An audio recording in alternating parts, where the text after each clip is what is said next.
पक्षाकडनं AB form आणि आज उमेदवारी अर्जाची अंतिम तारीख होती।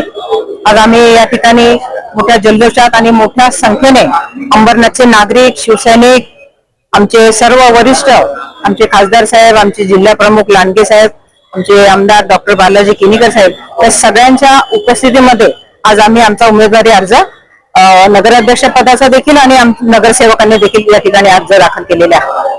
आम्ही विधानसभा युतीत लढलो, लोकसभा युतीत लढलो आणि स्थानिक स्वराज्य संस्था देखील आम्हाला युतीमधूनच लढायची होती। त्याचा प्रस्ताव आम्ही दिला देखील होता, परंतु त्यांनी घाईघाईने आपली उमेदवारी आधीच जाहीर केली।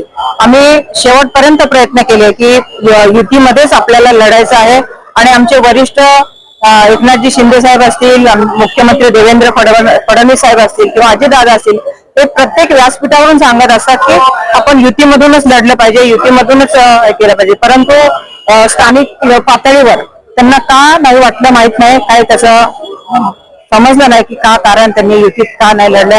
आम्ही तर त्यांच्याकडे प्रस्ताव ठेवला होता, 2 वर्ष नगराध्यक्ष पद देण्याचं देखील त्यांना आम्ही मान्य केलं होतं। असं असताना देखील त्यांनी युतीला का संमती दिली नाही, त्याचं कारण आम्हाला काही कळालेलं नाही।